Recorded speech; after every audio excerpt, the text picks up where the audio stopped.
नमस्कार सगळ्यांना, कशा आहात सगळे?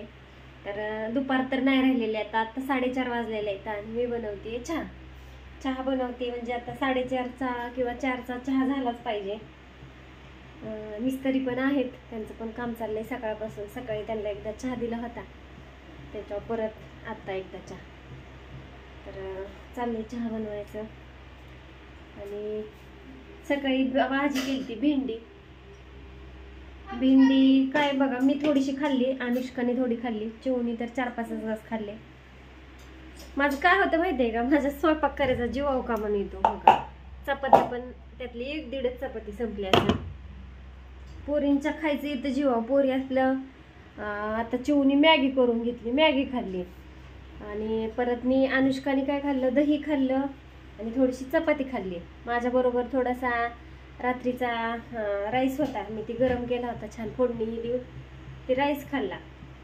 आणि स्वयंपाक तसाच. आणि बऱ्याचदा असं होतं, हे जर घरी नसलं का नाही, म्हणून मी स्वयंपाक करायचा कंटाळा करते की नुसतं करायचं आणि टाकून द्यायचं, असं होतं. कधी आली बाई? इकडं बाय आली का ग? चहा केलाय ना तू, मग म्हटलं हिथं चहा पिऊन जावं, झाडून करायला. झोपली, भारी वाटतं ना सोफा झोप आहे. आते पण मला वाटतं कालपासून रोज येते म्हणतात, लय भारी वाटतंय, उठूच वाटा नाही त्याच्यावर. तर ऊन येतंय जरासं. आपल्याला लवकरच वरच्या पण काचांना पडदे टाकावं लागणार आहेत. काय म्हणते? पुन्हा साडी बदलायची गरज. तिकडे एक तिथं ऊन येते. गॅस कमी करून आली. देते चहा जरा उकळू दे. मी चहापत्ती बदल केलाय, परिवारची चहा पावडर आणायला. परिवारची चहा पावडर आणायला चालू केले. तर ती चहा पावडर मोठी असते, ती शिजायला वेळ लागतो. काय म्हणते चिवा? काय नाही, तू असंच ती पेप्सी खा, मॅगी खा, अजून काय बिस्किट खा. अगं तू पहिलीला गेले की पोरगी वाटा नाही ग. दुसऱ्याची पोरं बघ मागणं मोठी झाली, भाकरी काढून खाऊन चोकणा लागत नुसतं काय खायची तसलं माकडा गत त्याच्यावर जागायचं. सकाळी किती वेळाने तिला म्हणलं, चिव माझ्याबरोबर जेव हो. केवढी मोजून चतकोर चपाती घेतली, तेवढीच खाल्ली. आणि ती पोरं आली होती का नाही, तिला जीव पण वाटाना. भाजी तर घेतलीच आणि ती चपाती गिळली तिने. ग बस काय, मी पप्पांना सांगणार आहे. आणि बऱ्याच जणांना वाटतं की म्हणजे स्वयंपाक केला तरी मला टाकून द्यावा लागतो. मग एखाद्या टायमाला मी तीच खायचं साध्या कारण कशाला टाकून द्यायचं कोण खाते आता? मग ती दिवसभर कामावून आल्यावर मग शिळ देऊ वाटेल का बरं? तुम्ही सांगा बरं. तू खायचं पोरींनी, पुरी खायच्यात वय, मग मलाच परत शिळ काय खायला माहितीये का? ज्ञानूला चिवला जेवायला देत जाऊ नको, 2-4 दिवस तू उपाशी ठेव, काहीच देऊ नको त्यांना. होय अनुष्का? मग बघ कशी भाकरी काढून खात्यात. चिव बघ कशी नेटाला लागते लगेच भाकरी काढून खायला. जागीकडे इथली भेंडी घे, चपाती घे, भेंडी आखी एक चपाती घे आणि पड्डीशी खाऊन. साध्या काय 10 वाजता जेवाय नाही यायचं. जरा आज आम्ही कीर्तनाला जाणार आहे. येणार आहे रात्री चू आजी बरं गेली कीर्तनाला. इतका पाऊस हे मला लाईट. तुला अक्कलच नाही. मला वाटलंच होतं तरी भाऊजी बडा करीत होतं काय म्हणून, पण मला बेहूच वाटायला यायला आदारात. चिव येईपर्यंत पुरीला नाही कळत, पुरीच्या आईला नाही कळत, अक्कल नाही. आता गेली तिच्या आजी बरं. तर म्हणलं का आत्यांना काय कळत नाही का? आईला बी नाही कळत. स्वतः जाती, आबाळ दिसत नाही. ती चालली होती तर आबाळ आलंच असेल. माझ्यापाशी बुनू मॅ म्हणलं, तुमची जशी पोरगी तशी ती माझी बी पोरगी, तुम्हाला जेवढी काळजी तेवढी मला बी काळजी आहे. पण तिथं माणसं होती की एवढी 100 माणसं 200 बरं पोरीलाच काय होतंय. पण काळजी बापाला, कौतिक बापाचं. मला चिव येस्तोर ऐकवलं. जेव्हा चिवी आले, चिवीला बी वराडलं. आणि मग आत्याला काय बोलायच्या आधीच आत्या तिथूनच गेल्या.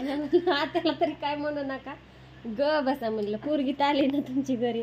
असं काय तिथं माणसंच नव्हती होय का? त्यांना पोरच नाही काय? बाकीची सगळी ही घरी होते ना, आपल्या पोरी ही. आणि चिवी एकटीच गेलती ना आत्या बरोबर. असून ते चिवे चल उरक, नवी कपडे घाल का, आज जाऊ आपण. हा, तर आज जाणार आहे आम्ही कीर्तनाला. आम्ही स्कूटी घेऊन जाणार नाही, आजी येऊन बसायला. आपण तिघी जा मागणं. बापू आहे ते, बापूंची गाडी आहे. बापू पण बापू यारवाळी धुराळ. बापू आल्यात घरी आहे ना. बापू गावाला गेलेलं. आल्या का इथं घरी बाप तर असू द्या, लय दिवसातून बाय घरी आली मस्तपैकी चहा बी अगं वजन ही काढलं, वाटा धरून काढलाय, गुरांचं आवरायचंय, मला आवराय सांगितलंय आत्याने पटापट आवर म्हणून. तू चहा केलता म्हणून म्हणलं आता आणि किती चहा करायचा, परत आत्या आल्यावर करायचा. चालतं आमचं इकडं तिकडं, पण काय जणांना लय त्रास होतो. येऊन जावं चहा, आता डबल परत भांडी घासा. हा ऐकतं काकांना म्हणा चहा मांडलाय. दे किती चालले तर नाही ते हात पाय धुत्यात इथं. हा पाणी देऊ का?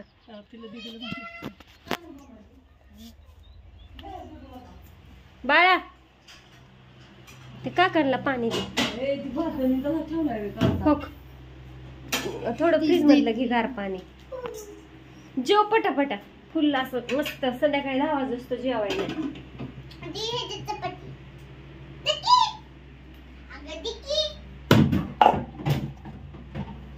काच ही लावून गाळ्या अशा. खा खा तितकीच खा. बघू काय झालं तर ती दवाखान्यात तुला घे पाणी दे त्यांना गार.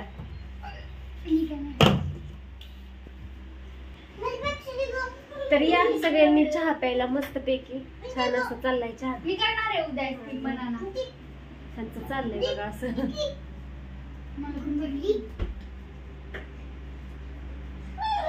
फ्रीजचा तर काय एवढा मोठा उपयोग नाही, मला तर असं वाटायला लागलं आहे का नाही. मला कोणी कमेंट केली होती तुमचा फ्रीज किती लिटरचा आहे. आमचा फ्रीज आहे 330 लिटरचा आणि गोदरेजचा फ्रीज आहे 2 स्टारचाच आहे. आम्हाला बसलाय 35,000ला आणि आम्ही त्यात परत 3,000 एक्स्ट्रा टाकून 5,000ची वॉरंटी घेतली आहे. 5 वर्षाची वॉरंटी घेतली. असं 5 वर्षाची वॉरंटी आहे. असा आम्हाला फ्रीज बसलाय 38,000ला. बारामतीतूनच घेतलाय रिलायन्स मॉल मध्ये. आणि सोफा जे आहेत तो सोफा घेतलाय आम्ही फलटण मधून. फलटण मध्ये इंस्टाग्रामला आयडी बघा त्यांची युवराज फॅशन म्हणून इंस्टाग्रामला आयडी आहे. तर तुम्ही जशी ऑर्डर द्याल तसं ती सोफा बनवून देतात तुम्हाला. म्हणजे तुमच्या चॉईसनुसार तुम्हाला कसा पाहिजे, कलर कसा पाहिजे, लेदर कसली पाहिजे, काय ते सगळं तुमच्या ऑर्डरनुसार ते बनवून देतात. तुम्हाला त्यांच्या आयडी वरती गेल्यानंतर कळेल बघा त्यांच्याकडे काय काय मिळतं, कसं मिळतं ते. आता हो आम्ही हा 10 बाय 10 मध्ये बनवून घेतलाय. आम्हाला आमचा जसा ह्याचा आकार आहे ना तसा आम्ही हा सोफा बनवून घेतलाय. सोफा आणि इथं परत हे 2 पफीज आणि आपला हा टिपवाय हे असं आम्हाला सगळं भेटले. या सोफा पण आम्हाला भेटलाय 38,000 आणि आमचं भाडं म्हणजे आम्ही जरा कमी करून आणलाय. सोफ्याची प्राइस होती 42,000 पण कमी करून आणलाय 38,000 आणि 38 आणि नंतर मग आमच्या इथनं टेम्पूचं भाडं 1,500 म्हणजे आम्हाला सोफा बसलाय 39,500 सोफा घरी आणेपर्यंत आणि फ्रीज 38,000 असं. असं द्या मला कमेंट येत होत्या. मी बरेच दिवस झालं म्हणत होती व्हिडिओ काढेन सोफ्यावरती पण आता काढला. तर खूप छान सोपे मिळतात तिथे. म्हणजे तुम्ही जशी ऑर्डर द्याल ना तसं मिळतात. आणि त्यांनी आम्हाला म्हणजे आमचं काय म्हणतात ते इंस्टाग्रामच्या आयडी वगैरे बघून आम्हाला ते पैसे पण त्यांनी कमी केले होते. आणि तुम्ही जर त्यांच्या आयडी वरती जाऊन तुम्ही एखादा सोफा चॉईस केला तिथे जाऊन दाखवला तर तुम्हाला ते तसेच बनवून देणार. असू द्या या चहा बिस्किट खायला. बाय.